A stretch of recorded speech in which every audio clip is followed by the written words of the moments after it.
Tuhan Yesus. Engkau adalah Tuhan kami, Tuhan yang ajaib. Engkau Bapa kami, Bapa yang maha baik. Engkau telah memanggil kami di tempat ini, dan kami percaya Engkau memanggil kami untuk memberkati hidup kami. Engkau memanggil kami untuk memberikan yang lebih baik bagi kami. Engkau memanggil kami karena kami percaya bahwa di dalam tangan Tuhan ada kuasa yang melampaui segala apa yang kami pikirkan, melampaui apa yang kami doakan. Dan saat ini kami tahu kami diberkati oleh Tuhan. Saat ini kami percaya kami dipulihkan oleh Tuhan. Saat ini kami percaya bahwa kami mendapat mujizat dari Tuhan.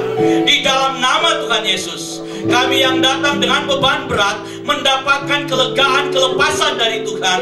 Kami yang datang dengan berbagai macam masalah, kami membawa jalan keluar dari Tuhan. Kami yang datang dengan berbagai macam pergumulan, kami membawa pulang pemulihan dari Tuhan. Dan kami yang datang dengan sakit penyakit, kami membawa pulang mujizat dari Tuhan. Berfirmanlah kepada kami ya Bapa, karena kami siap untuk mendengar firman-Mu. Sembunyikan hamba-Mu di belakang kaki salib-Mu, dan biarlah kemuliaan Tuhan yang dinyatakan siang hari ini.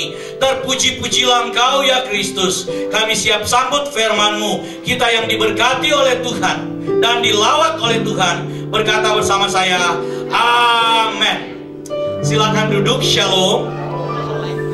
Kita akan membaca firman Tuhan yang diambil dari kitab 1 Petrus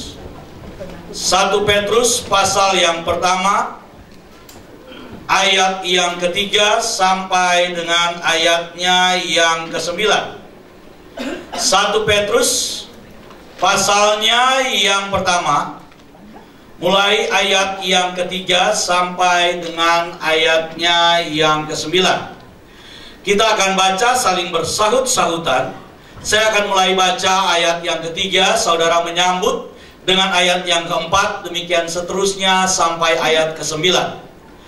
Terpujilah Tuhan dan Bapa Tuhan kita Yesus Kristus, yang karena rahmat-Nya yang besar telah melahirkan kita kembali oleh kebangkitan Yesus Kristus dari antara orang mati kepada satu hidup yang penuh pengharapan. Ayat 4.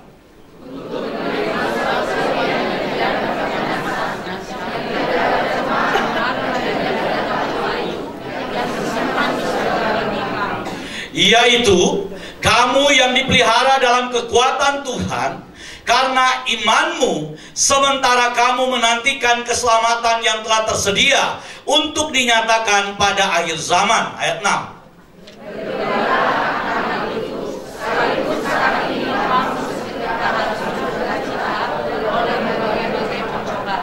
Maksud semuanya itu ialah untuk membuktikan kemurnian imanmu yang jauh lebih tinggi nilainya daripada emas yang fana, yang diuji kemurniannya dengan api, sehingga kamu memperoleh puji-pujian dan kemuliaan dan kehormatan pada hari Yesus Kristus menyatakan dirinya. Ayat 8.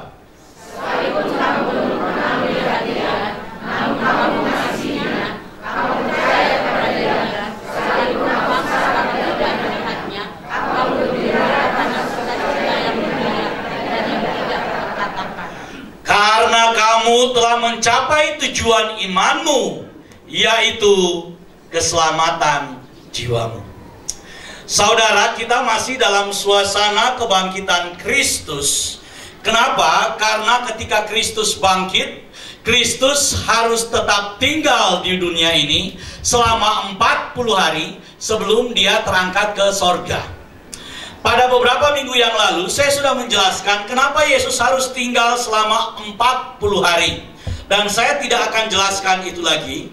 Tapi hari ini kita akan belajar dari surat Rasul Petrus untuk berbicara tentang dampak atau efek kebangkitan Kristus di dalam kehidupan kita. Saudara, kalau saudara perhatikan pada ayat yang ketiga, kita akan melihat bersama-sama sekali lagi ayat yang ketiga. Tolong Andi. Ayat yang ketiga, 1 Petrus pasal yang pertama, ayat yang ketiga dari bacaan kita. Terpujilah Tuhan dan Bapa Tuhan kita Yesus Kristus, yang karena rahmat-Nya yang besar telah melahirkan kita kembali oleh kebangkitan Yesus Kristus dari antara orang mati kepada satu hidup yang penuh harapan. Saudara, ada tiga termin waktu yang coba dijelaskan oleh Rasul Petrus tentang kehidupan orang percaya. Termin waktu yang pertama adalah masa lalu. Termin waktu yang kedua adalah masa kini. Dan termin waktu yang ketiga adalah masa depan. Kita lihat slide ini. Saudara perhatikan baik-baik. Tolong slide-nya. Saudara, termin waktu masa lalu kita oleh Rasul Petrus disebut dengan manusia lama kita itu mati. Betul?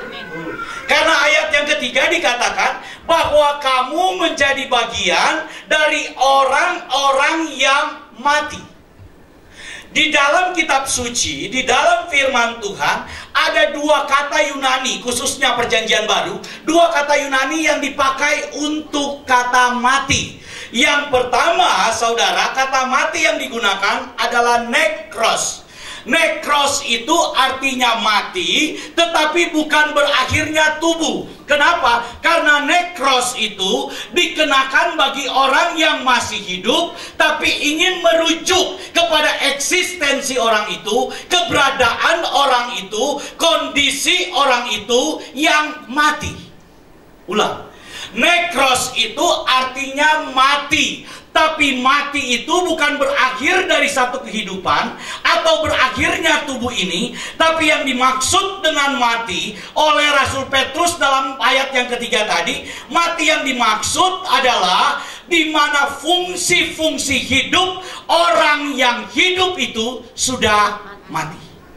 Itu nekros. Karena itu orang yang disebut mati, dia itu disebut hidup, tapi hidupnya itu bios. Saudara, dulu waktu kita masih belajar, itu waktu saya tuh jurusannya biologi, waktu SMA. Jadi waktu jurusan biologi itu, hidup itu, biologi adalah ilmu yang mempelajari tentang kehidupan. Betul kan? Mempelajari tentang hidup, menggunakan bahasa Yunaninya itu bio atau bios. Jadi bios itu menunjukkan tanda-tanda hidup, bergerak, berbicara, berinteraksi, bernafas, itu bios. Oke. Tapi firman Tuhan bilang, walaupun kamu itu menunjukkan gerakan-gerakan kehidupan, menunjukkan tanda-tanda kehidupan itu, tapi kamu cuma memperoleh hidup yang bios. Pada dasarnya kamu ini nekros. Pada dasarnya kamu ini mati. Atau dalam bahasa yang lebih familiar dengan kita, pada dasarnya kita adalah jasad atau kematian yang berjalan. Pada dasarnya kita ini zombie. Saudara pernah nonton film Walking Dead? Kalau saudara lihat itu zombie-zombie yang berjalan, hidup, tapi mati. Hidup, tapi sebenarnya nggak ada kehidupan. Dia hidupi keberadaannya, dia hidupi kehidupannya, tapi kehidupan yang dia hidupi adalah kehidupan kematian. Ini yang disebut oleh Rasul Paulus. Dulu kamu adalah kumpulan zombie-zombie. Dulu kamu termasuk di dalam persekutuan orang-orang yang mati itu. Walaupun mereka hidup, tapi mereka itu mati. Dulu kamu seperti itu. Itulah hidup kita di masa lalu. Saya percaya setiap orang yang hadir di tempat ini percaya Yesus. Bilang amin. Amin. Saya percaya bahwa orang yang hidup di tempat ini saat ini, yang hadir di tempat ini, bukan lagi nekros, tapi saudara dan saya itu sudah hidup di dalam Yesus. Amin. Amin.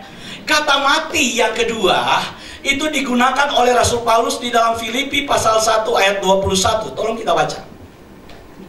Filipi pasal pertama ayat 21. Filipi pasal pertama ayat 21, tolong nih.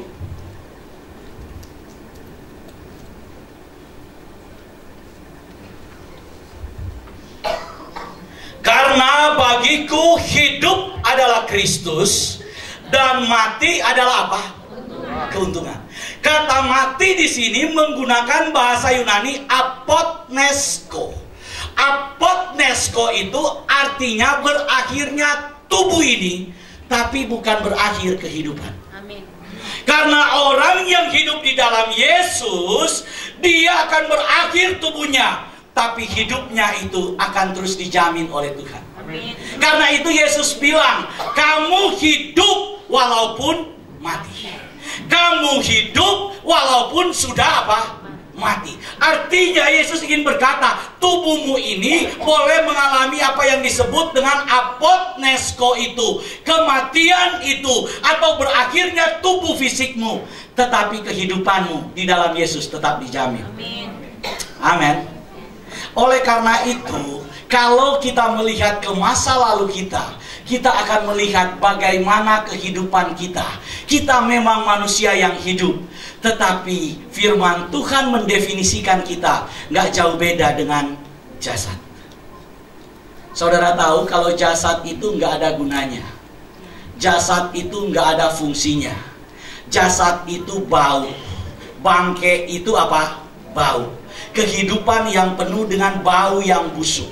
Itulah kehidupan di masa lalu kita.